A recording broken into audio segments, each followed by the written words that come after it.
seringkali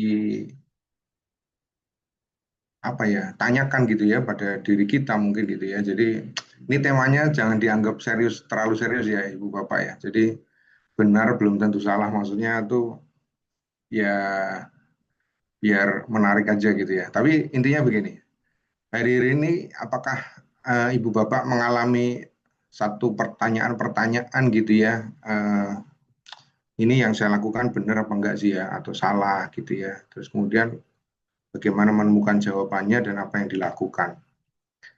Nah, seringkali kita terjebak pada pilihan-pilihan gitu ya. Tadi Bu Vianti cerita gitu ya, bagaimana Tuhan kasih pilihan yang tepat gitu ya. Jadi lancar seperti apa, tidak padahal kan seharusnya mungkin macet tadi itu atau akinya tadi harusnya sudah 3% mestinya sudah sulit untuk di starter itu mestinya yang semalamnya gitu ya tapi toh bisa jalan gitu ya jadi tapi banyak hal kita mungkin ada pada satu persimpangan yang mesti memutuskan apa gitu ya memilih ini saya tetap jalankah atau stay atau bagaimana atau begitu kita bingung kita tanya menurut si A begini menurut si B begitu gitu ya dan apakah kita terbiasa memutuskan dengan terburu-buru gitu ya setiap keputusan hidup kita atau kita renungkan dulu gitu ya dan kita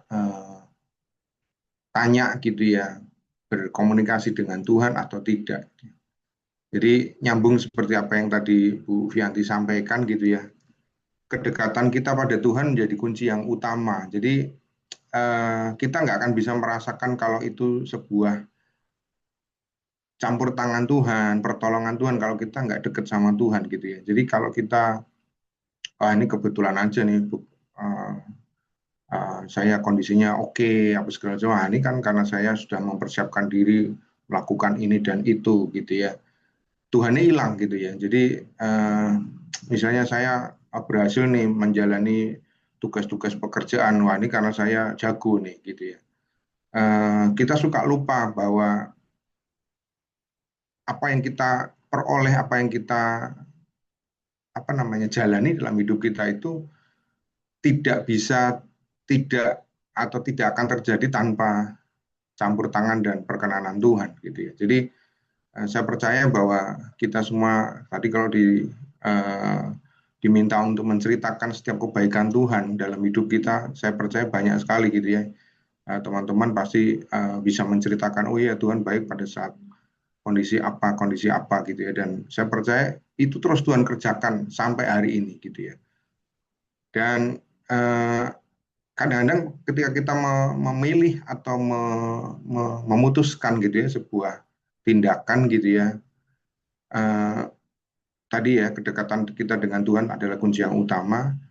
Menurut Tuhan itu sebenarnya seperti apa? Terus kemudian standar yang kita pakai apa? Jadi tadi kalau temanya benar belum tentu salah itu kadang menurut kita benar tapi benar menurut siapa gitu ya. Jadi perlu kita pertanyakan dulu gitu ya. Ini menurut saya benar, ini baik buat saya, tapi baik buat orang lain enggak? Berkenan di hadapan Tuhan enggak gitu ya. Ada beberapa ayat dalam Alkitab yang mengingatkan kita bahwa mengetahui yang benar tetapi tidak melakukannya adalah dosa. Jadi eh, beberapa ayatnya saya mau share, saya akan bacakan buat teman-teman. Jadi jika seorang tahu bagaimana ia harus berbuat baik tetapi ia tidak melakukannya, ia berdosa. Jadi saya waktu baca ini saya takut gitu ya. Artinya gini ya, kadang-kadang kan kita mohon maaf nih ya, kita mainnya aman. Ya, yang penting saya nyaman, nggak ada kenapa-kenapa, tenang saja, nggak lurus-lurus saja, nyaman-nyaman aja gitu ya, nggak ada apa-apa gitu ya. Jadi eh, saya jadi keinget tadi karena Bu Vianti cerita gitu ya, bagaimana pengalaman bersama dengan Tuhan gitu ya. Kadang-kadang kan kalau boleh ya nggak mengharapkan Bali sampai terjadi banjir misalnya gitu ya, atau kalau bisa yang baik-baik semua deh gitu ya, nggak ada apapun gitu ya, kalau kita boleh minta sama Tuhan gitu ya. Tetapi eh, ternyata tidak selalu demikian gitu ya. Tadi pujian kita juga juga menjelaskan itu ya. Jadi eh, situasinya mau apapun itu, eh, kita nggak tahu gitu ya, karena kita bukan Tuhan gitu ya. Jadi kita nggak bisa mengatur gitu ya, situasi dan kondisi gitu ya. Tapi tadi ya ayat Yakobus 4 ayat 17 ini, jadi kalau kita tahu ya bagaimana kita harus berbuat baik, tetapi tidak melakukannya, kita berdosa gitu ya. Jadi ayat ini tuh eh, mengajak kita untuk tidak diam dalam tanda kutip ya. Jadi kita mesti punya respon yang benar gitu. Jadi padahal kalau kita baca Yakobus ini, Yakobus 4 ini pada satu perikopnya ya, Ibu Bapak kalau nanti sempat membaca gitu ya, itu konteksnya dalam merencanakan. Jadi kalau merencanakan aja sudah keliru, atau merencanakan saja sudah melenceng dari tujuannya Tuhan gitu ya, itu berdosa gitu. Jadi waduh ngeri juga ya, ternyata ikut Tuhan enggak mudah gitu ya. Jadi maksudnya tuh kita kan pikirnya kalau ikut Tuhan ya maunya yang baik-baik aja, yang nyaman, yang enak gitu ya. Kemudian Amsal 24 ayat 11 sampai 12. Saya akan bacakan, selamatkanlah orang yang diseret ke tempat maut. Jika engkau berkata sesungguhnya kami tidak tahu apa-apa. Tidakkah dia yang menguji hati memperhatikannya? Tidakkah dia mengetahui dan membalas manusia menurut perbuatannya? Jadi uh, ini kan uh, seperti sambil membayangkan ya, teman-teman sambil membayangkan. Jadi kalau ada orang gitu ya mau diseret ke tempat maut gitu ya, terus kami tidak tahu kok gitu. Jadi cuek gitu, terlalu cuek dan nggak peduli gitu ya. Jadi kami nggak tahu kok gitu ya. Uh, apakah Tuhan tidak menguji hati kita gitu ya? Kemudian jangan-jangan kita tuh nggak peduli itu karena kita nanti takut apa jadi repot, jadi masalahnya malah ada di kita gitu ya. Nggak peduli gitu. Yang penting kan saya aman, nyaman, nggak terganggu gitu-gitu ya. Jadi eh, lepas dari semua masalah gitu-gitu ya. Jadi masalah itu padahal kan sebetulnya juga cara Tuhan untuk menolong kita memahami bahwa Tuhan itu sebetulnya selalu ada bersama dengan kita gitu ya. Kalau kita hidupnya santai aja gitu ya, sama seperti itu apa kera yang jatuh dari pohon itu karena apa itu ya? Kalau di cerita-cerita itu kan bukan karena dia kena angin kenceng, enggak, justru karena angin sepoi-sepoi gitu ya. Karena angin yang semilir gitu ya, dia terlena terus kemudian jatuh gitu ya. Jadi menekankan pada tanggung jawab kita untuk bertindak saat melihat kejahatan atau orang yang membutuhkan pertolongan. Jadi respon, ya Ibu Bapak, kita sebagai anak-anak Tuhan nggak bisa kita cuman fokus pada diri kita. Yang penting kan saya nyaman. Kalau saya tahu ada hal yang nggak baik dan nggak benar, terus kemudian kita diam saja, ayat-ayat ini jelas menyatakan kita berdosa, gitu ya. Nah, tapi bagaimana ya? Kan nanti saya risikonya ada di saya dan lain sebagainya gitu ya. Nah, ini ada yang terakhir yang saya mau sharekan ke Ibu Bapak teman-teman. Yehezkiel 33 ayatnya 8 sampai 9. Ini tugas sebagai seorang penjaga gitu ya. Saya akan bacakan, apabila aku berfirman kepada orang fasik, hai orang fasik, engkau pasti mati, dan engkau tidak berbicara untuk mengingatkan orang fasik itu, maka orang fasik itu akan mati karena kesalahannya. Tetapi aku akan menuntut pertanggungjawaban nyawanya daripadamu. Jadi ngeri juga ya teman-teman yang dikasih Tuhan. Jadi kita juga turut bersalah kalau kita tahu, tapi kita tidak memperingatkan. Gitu. Pertanyaannya ngapain kita memperingatkan? Kita cari masalah gitu ya. Jadi saya suka ingat uh, istri saya suka ingetin gitu ya. Kamu tuh suka cari masalah, loh aku nggak cari masalah gitu ya. Masalahnya datang sendiri gitu ya. Kalau masalahnya datang terus aku mesti bagaimana gitu. Apakah saya diem saja atau saya mesti bersikap yang benar gitu. Atau saya sudahlah diem aja lah, kita harus biarinlah itu orang melakukan yang jahat, yang dosa juga biarin aja gitu. Kan bukan kita, itu urusannya dia sama Tuhan gitu ya. Seringkali kita terjebak ya Ibu Bapak, hati-hati gitu ya. Walaupun belum tentu responnya harus wah kita harus ngomong, kita harus tegur gitu. Cara menegur kan macam-macam, maka minta hikmat sama Tuhan. Cara menegur itu banyak gitu ya. Jadi nggak hanya berkata-kata lah. Kalau ini pimpinan kita atau big boss gitu ya, bukan kalau atasan kita langsung mungkin kita masih bisa, Pak, apa nggak sebaiknya begini Pak, misalnya gitu ya, atau Bu gitu ya. Tapi kalau ini jaraknya jauh gitu ya, kita siapa dan yang kita tahu bahwa itu nggak baik dan nggak benar gitu, tapi akan yang kita tahu orang yang nggak benar itu adalah atasan yang sangat jauh di atas kita gitu ya. Terus gimana gitu? Jadi mengingatkan kan nggak harus ngomong ya teman-teman ya yang dikasih Tuhan ya. Tapi kita mesti bersikap ya. Bersikap itu juga bicara tentang kalau saya tidak mau melakukan gitu ya. eh, saya masih ingat gitu ya ada satu momentum ya, bukan di Guna Elektro ya teman-teman ya di tempat yang lain ya ini ya. Jadi eh, karena saya terbiasa melakukan apa yang lurus gitu ya, yang pokoknya saya nggak mau yang melenceng-melenceng gitu ya. Jadi eh, saya justru tertolong kenapa? Karena eh, setiap kali disuruh untuk tidak melakukan untuk melakukan hal yang nggak baik dan nggak benar itu yang nyuruh aja takut gitu ya. Jadi satu kali gini, eh, adalah satu prinsipal lah gitu ya. Prinsipal itu kalau datang ke Jakarta tuh pasti sukanya mintanya kalau nggak minum-minum bahkan sampai narkoba. Jadi ini fakta ya. Jadi, nah karena saya tidak pernah eh, diminta untuk nemenin ya kan saya nggak tahu gitu ya. Tapi karena sudah meresahkan gitu tiap kali datang ke Jakarta mesti mesti di entertain begitu gitu ya gitu. Saya masih ingat tuh nanti ditanya sama Pak Iwan boleh. Pak Iwan sampai bilang begini, On, tolong kamu ikut aku. Kenapa Pak Iwan?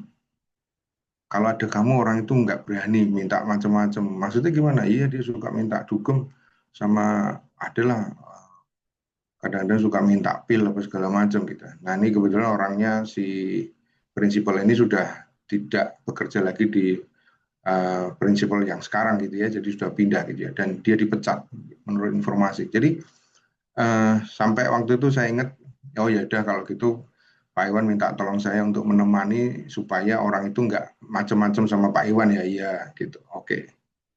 Ya, jadi teman-teman bagaimana kita membawa diri kita itu juga eh, menjadi apa ya penegur gitu ya. Eh, kita nggak usah ngomong, karena apa sih kamu kok suka dugem apa itu kan nggak bener gitu ya. Misalnya apa urusanmu itu kan urusan saya gitu. Jangan campuri urusan saya. Ya. Misalnya gitu kan orang bisa begitu ya. Misalnya orang berselingkuh, nah itu kan kamu nggak terganggu. Yang selingkuh-selingkuh saya kok kamu ngurusin saya, misalnya gitu ya. Tapi saya masih ingat ya, jadi ternyata sikap kita yang konsisten itu benar di hadapan Tuhan dan di hadapan sesama itu mereka juga nggak usah ngomong juga, aduh aku nggak enak kalau ada Oni gitu ya. Jadi selalu saya masih ingat waktu training di Singapura itu ada orang Amerika namanya Doug McCann gitu ya, saya masih ingat. Dia sampai bilang begini, "Eh, oh Oni ya, oh Oni yang ya, pakai bahasa Inggris ya teman-teman ya, religious man itu ya katanya gitu ya. Wah, emang kamu dengar apa tentang saya gitu? Oh ya namamu banyak disebut di Amerika katanya gitu ya. Eh, jadi teman-teman jangan biarkan bukan cuman begini ya. Oh supaya saya terlihat baik dan benar jangan, bukan terlihat baik dan benar, tetapi betul-betul memang benar gitu ya. Jadi mesti dikerjakan terus dan konsisten. Jadi jangan kadang benar, kadang enggak, kadang bisa dikompromi, kadang enggak gitu ya. Jangan, jangan. Jadi konsekuensinya apa? Nah, nanti kita bisa lihat beberapa hari yang lalu, minggu lalu ya, saya membaca ini ya. Jadi kisahnya si Raja Daud sebetulnya. Jadi Raja Daud ini ternyata dosanya banyak ya, nggak cuman membunuh Uria gitu ya dan mengambil Bathsheba gitu ya, tapi uh, ada sebuah case yang juga terjadi ketika dia menjalani kehidupannya gitu ya. Jadi Saya nanti kalau ayatnya Bapak Ibu bisa baca sendiri ya, 2 Samuel 18 ayat 33 sampai ayatnya 2 Samuel ayat yang pasalnya 19 ayat yang keempat. Jadi Amnon, salah satu putra Daud itu mencemari. Jadi ini mencemari itu eh, ya melakukan tindakan yang tidak senonoh ya, sama putrinya tapi dari istri yang lain gitu ya, dari istrinya yang lain gitu ya. Dan ketika Daud mengetahui kejahatan itu, ia marah tapi tidak melakukan apapun gitu. Jadi hal itu membuat Absalom itu saudara tapi saudaranya Tamar gitu ya, masih saudaraan sama Tamar. Jadi ini satu satu bapak beda ibu ya teman-teman ya, dari Amnon. Tapi kalau Tamar sama Absalom tuh sama-sama satu ibu satu bapak gitu ya. Nah, Absalom ini jadi dendam gitu ya, dan uh, saking marahnya dia gitu ya sampai ingin membunuh Amnon gitu ya. Kemudian Absalom melarikan diri dan uh, nah ini kita lihat ya bagaimana kalau di kisahnya di perikop itu digambarkan jelas sekali Daud tuh uh, sempat mendiamkan gitu ya. Jadi artinya tuh saya nggak tahu kalau Daud sekarang ada ditanya gitu ya, kenapa waktu itu kamu diem aja gitu, padahal melihat yang nggak baik dan nggak benar gitu ya. Ya gimana ya, itu kan semua keluarga. Waduh, nah nggak tahu tuh. Nanti kalau teman-teman ada problem dalam keluarga, apakah kita tetap mesti menegakkan apa yang benar di hadapan Tuhan atau enggak? Nah itu juga jadi pilihan-pilihan ya teman-teman ya. Jadi eh, singkat cerita, Absalom karena kepahitan sama ayahnya gitu ya, adiknya dicemari sama eh, saudaranya dari beda ibu gitu ya, dan kemudian dia merancangkan sebuah kudeta gitu ya, yang berakhir pada kematian Absalom gitu ya. Jadi ketika Daud mendengar kematian Absalom, apa yang terjadi? Dia sedih gitu ya, bahkan sampai bilang kalau bisa ya biar aku yang mati ganti anaknya gitu-gitu. Jadi kayak menyesal gitu ya, karena dia mengasihi sekali Absalom gitu ya. Tapi sesalnya sudah terlambat ya Ibu Bapak ya. Jadi ada banyak dalam hidup kita itu eh, gimana ya? Kalau ditanya mengikut Tuhan itu gampang atau tidak, saya percaya kita mungkin kalau yang betul-betul memahami betul ternyata tidak mudah gitu ya. Jadi mengikut persis seperti yang Tuhan kehendaki itu nggak mudah gitu ya.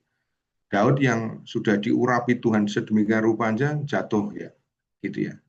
Tapi ternyata nggak cuma jatuh sekali gitu ya. Saya percaya juga kita juga juga sama gitu ya. Kita juga terus akan diproses seumur hidup kita gitu ya. Tapi jangan membiarkan diri kita itu terus ya udahlah jatuh nggak apa-apa, kan besok saya bisa minta ampun lagi gitu ya. Jangan gitu. Kalau kalau itu berarti kita dengan sengaja menyalibkan Tuhan berkali-kali gitu. Jadi mari kita terus mengenal dan belajar ya, mengenal Tuhan dan kehendaknya lewat apa yang kita uh, sorry, yang kita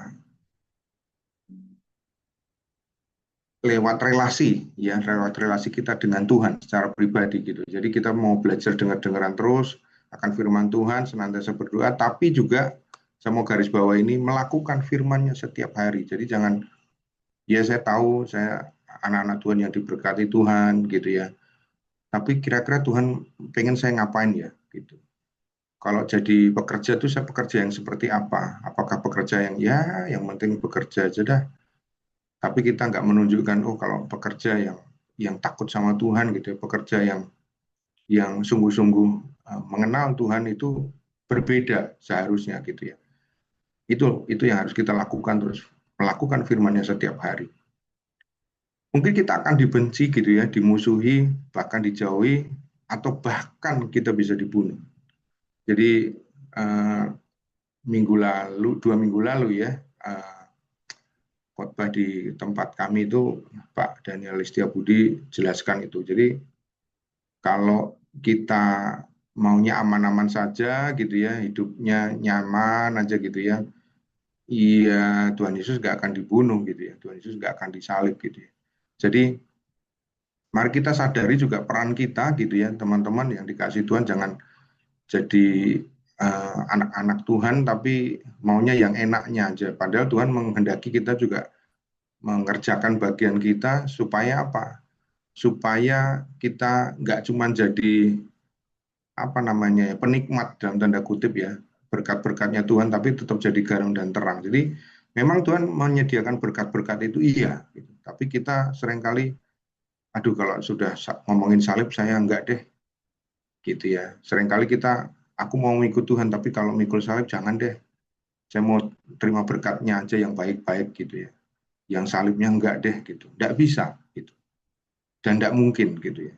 Kalau kita memang mau demikian, pertanyaannya benar nggak kita mau mengikut Tuhan sungguh-sungguh? Atau sebetulnya kita sebetulnya nggak ngikut Tuhan, cuman KTP-nya aja Kristen gitu ya. Jadi mari kita terus uji motivasi kita, tujuan kita, tindakan kita, bahkan kita terus harus siap mempertanggungjawabnya pada Tuhan. Saya mau menutupnya dengan sebuah apa kisah yang maksudnya gini, ini pengalaman saya mumpung saya masih ada di GAE ini gitu ya. Karena kemarin sempat mungkin beberapa ada yang sudah tanya, Pak Oni sudah mau resign ya? Oh iya, gitu. Jadi seperti yang saya rasakan tuh begini, Ibu Bapak ya. Jadi pada saat saya nggak tahu kenapa tadi ya, mungkin nyambung apa yang Bu Fianti ceritakan gitu ya. Jadi saya nggak tahu kok banyak orang menawarin saya gitu pekerjaan. Saya nggak pernah ngelamar-ngelamar di tempat lain gitu ya. Tapi kok banyak yang nawarin saya itu. Kenapa gitu ya? Saya sampai Tuhan ini ada apa? Nah, ada teman saya ngingetin saya. Nih, lu kan kok cerita lu semua orang nawarin kamu pekerjaan gitu ya. Ada yang jadi salesnya rumah sakit, ada yang jadi sales asuransi, ada yang saya ditawarin oleh 3 prinsipal gitu ya, prinsipal Amerika, India, sama satu China gitu ya, untuk bekerja di kantor mereka gitu ya. Dan kenapa kok orang nawarin saya terus gitu sampai teman saya bilang, coba kamu tanya sama Tuhan nih, jangan-jangan Tuhan pengen sesuatu gitu.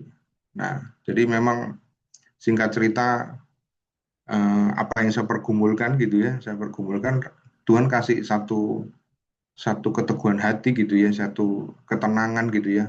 Kok eh, diperjumpakan dengan orang yang apa namanya tidak kenal saya gitu ya, tapi seperti kenal gitu. Saya nggak tahu dia cuma cerita begini.